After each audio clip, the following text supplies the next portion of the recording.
إن الحمد لله نحمده ونستعينه ونعوذ بالله من شرور أنفسنا ومن سيئات أعمالنا من يهده الله فلا مضل له ومن يضلله فلا هادي له وأشهد أن لا إله إلا الله وحده لا شريك له وأشهد أن محمدا عبده ورسوله أرسله بالحق بشيرا ونذيرا وداعيا إلى الله بإذنه وسراجا منيرا أما بعد فإن خير الحديث كتاب الله وخير الهدي هدي محمد صلى الله عليه وسلم وشر الأمور محدثاتها وكل محدثة بدعة وكل بدعة ضلالة وكل ضلالة في النار. أعوذ بالله من الشيطان الرجيم. بسم الله الرحمن الرحيم. يا أيها الناس اتقوا ربكم الذي خلقكم من نفس واحدة وخلق منها زوجها وبث منهما رجالا كثيرا ونساء واتقوا الله الذي تساءلون به والأرحام إن الله كان عليكم رقيبا. وقال عز وجل يا أيها الذين آمنوا اتقوا الله حق تقاته ولا تموتن إلا وأنتم مسلمون. وقال عز وجل يا أيها الذين آمنوا اتقوا الله وقولوا قولا سديدا يصلح لكم أعمالكم ويغفر لكم ذنوبكم ومن يطع الله ورسوله فقد فاز فوزا عظيما. قابل صد احترام بزرگان دین، نوجوانان اسلام، پیارے بچوں اور پردہ نشین ماں و بہنوں، السلام علیکم ورحمۃ اللہ وبرکاتہ. سن ہجری 1440 پر 4 شوال کی پہلی تاریخ ہے. آج بڑا ہی بابرکت، سعادت والا، خوشیوں والا دن ہے. عید کا دن ہے، عید الفطر ہے. اللہ تعالیٰ مجھے اور آپ کو عید کی وہ ساری خوشیاں نصیب فرمائے.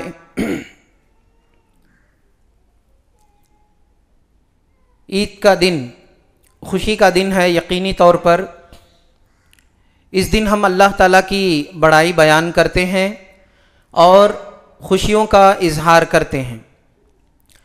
خوشی کا سبب کیا ہے؟ فرمایا اللہ تعالیٰ نے سورہ بقرہ آیت نمبر 180 پر 5 میں وَلِتُكْمِلُوا الْعِدَّةَ وَلِتُكَبِّرُوا اللَّهَ عَلَى مَا هَدَاكُمْ وَلَعَلَّكُمْ تَشْكُرُونَ. یہ جو گنتی کے دن تھے، 29 دن، 30 دن، جس میں اللہ تعالیٰ نے ہمیں کیا کیا؟ عبادات کی توفیق نصیب فرمائی.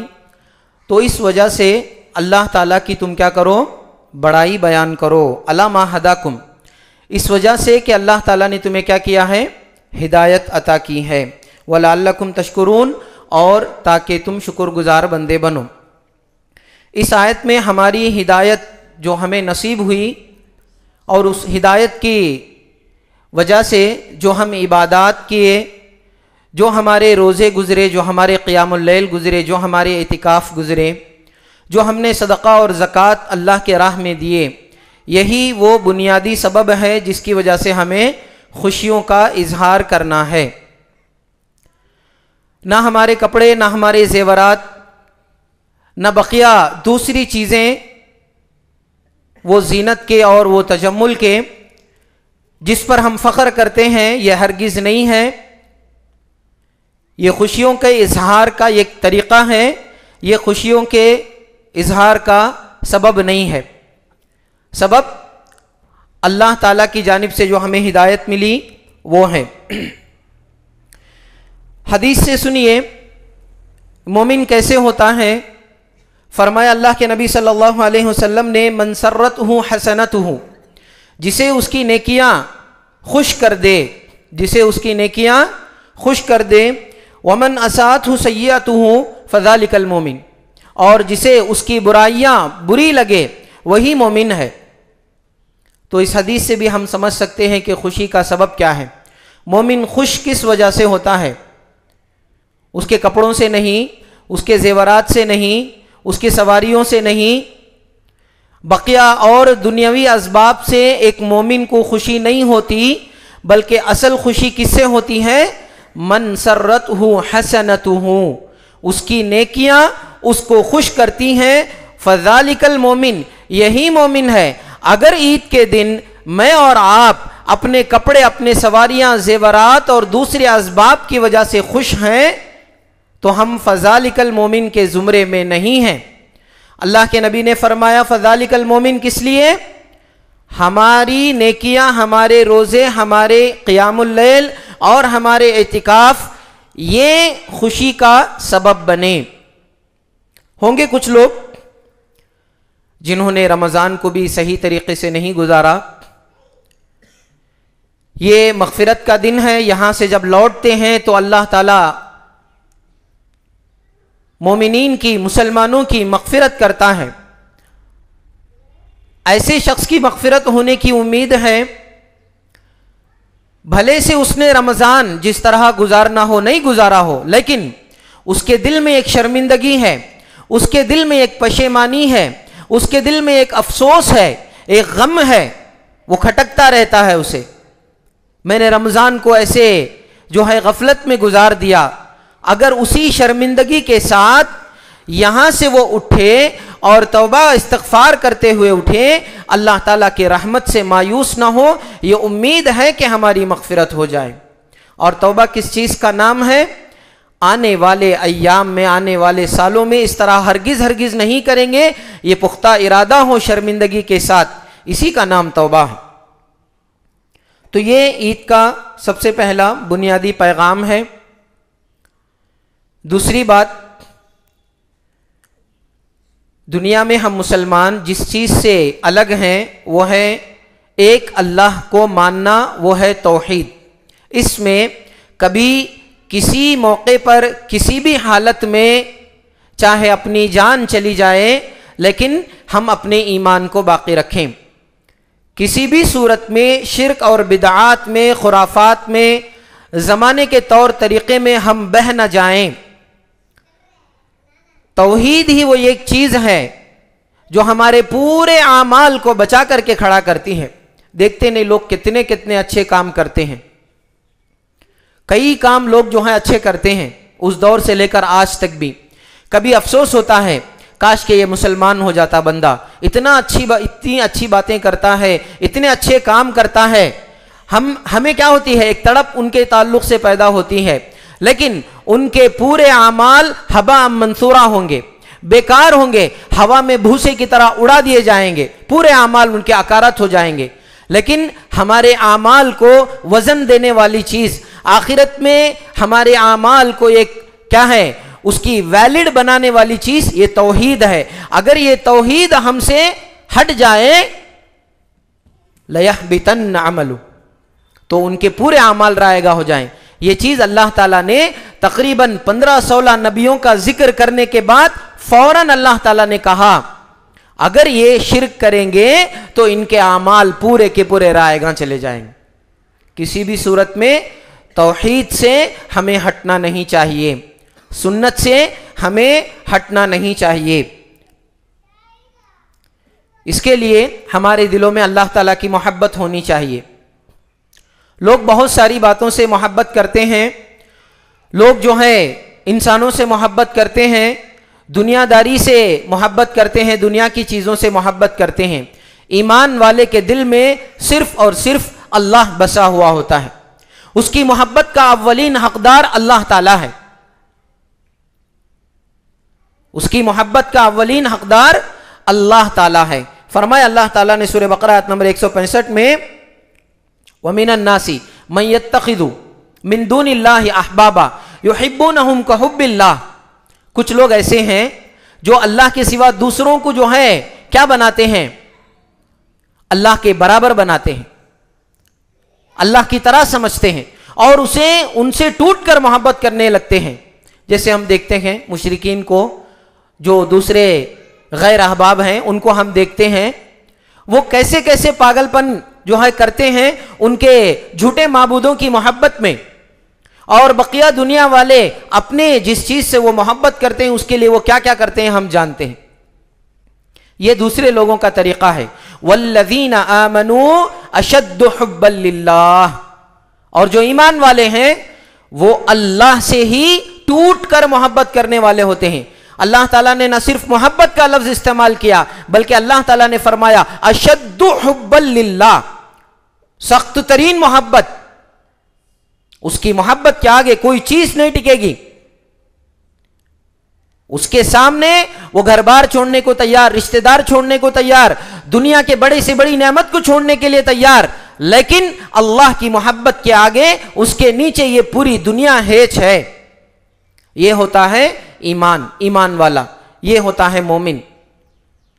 جب یہ محبت ہمارے دل میں آئے گی ہمارا ایمان تازہ رہے گا، ہم توحید میں برقرار رہیں گے، ہمارے اندر استقامت آئے گی۔ تیسری بات، اسلام کا یہ طریقہ نہیں کہ اس کے ماننے والوں کو، مسلمانوں کو اکیلا اکیلا چھوڑ دے۔ کسی بھی معاملے میں اللہ تعالیٰ نے مسلمانوں کو فردن فردن نہیں چھوڑا۔ آپ زکوٰۃ لے لیجئے، حج لے لیجئے، نمازیں لے لیجئے، ہر معاملات کو اللہ تعالیٰ نے اجتماعیت کے ساتھ ہی رکھا ہے۔ اکیلے نماز پڑھنے سے بہتر 27 درجہ بہتر ہے جماعت کے ساتھ نماز پڑھنا۔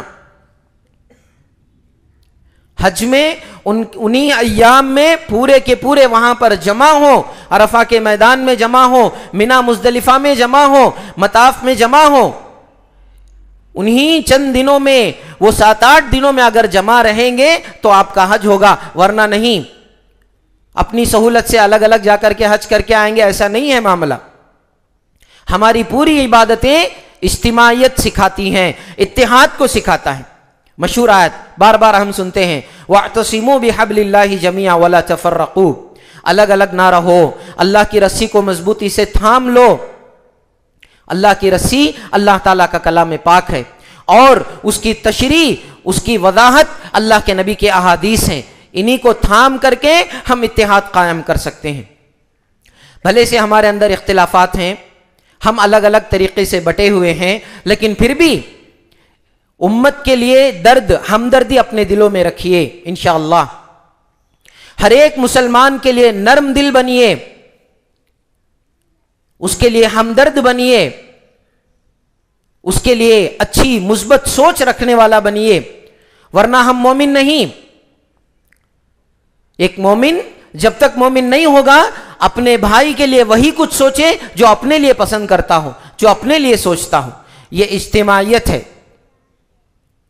کسی بھی صورت میں اختلافات، جھگڑے، کینہ، بغض، یہ ہرگز نہ ہو۔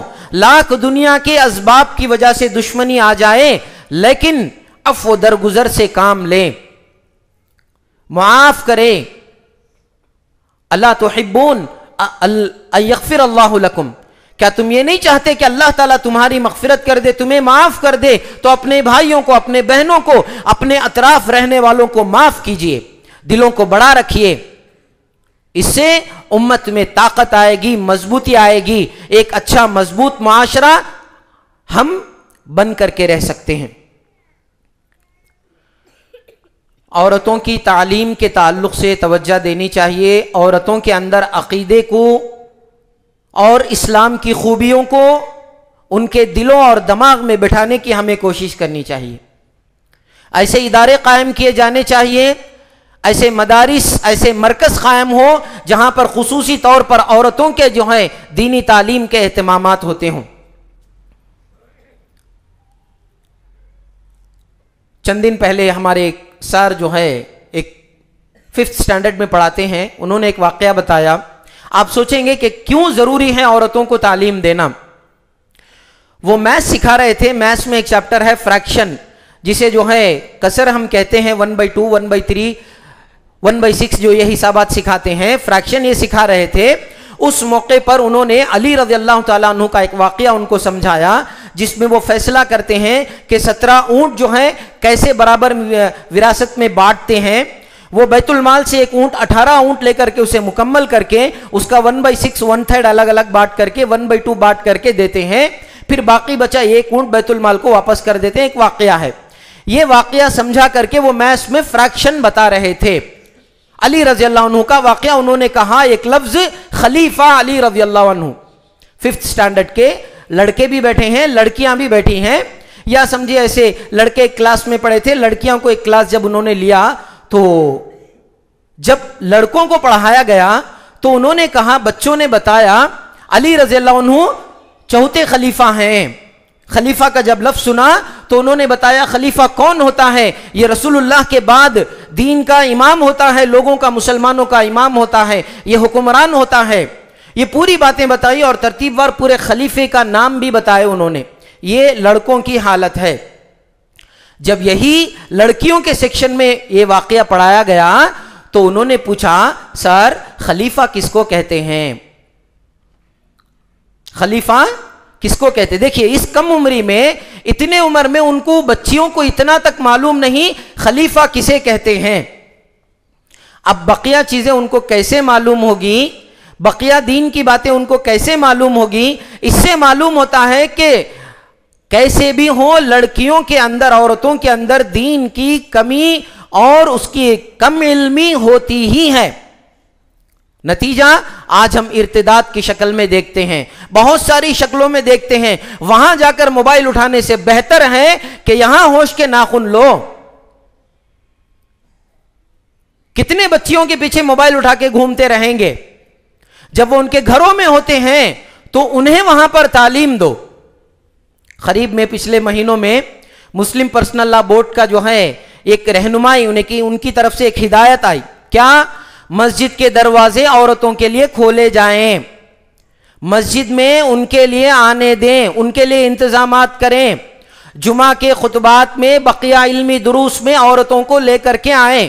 یہ کس کا ہے؟ یہ رہنمائی کسی ایک الگ مسلک یا کسی ایک جو صرف پہلے سے عورتوں کو اجازت دیتے ہیں ان کا معاملہ نہیں ہے. آل انڈیا مسلم پرسنل لا بورڈ کا جو ہے یہ رہنمائی ہے. اس پیغام کو عام کریں اسی جو ہے پہلو سے، یعنی اسی کو بتاتے ہوئے کہ خود مسلم پرسنل لا بورڈ اس کی جو ہے کیا کرتا ہے، اس کی ہدایت ہمیں دیتا ہے. یہ کہتے ہوئے کم از کم ہم کیا کریں؟ مساجد میں عورتوں کو لے کر کے آئیں. کم از کم جمعہ کے خطبات میں، بقیہ علمی دروس میں عورتوں کا ہونا بہت بہت ضروری ہے.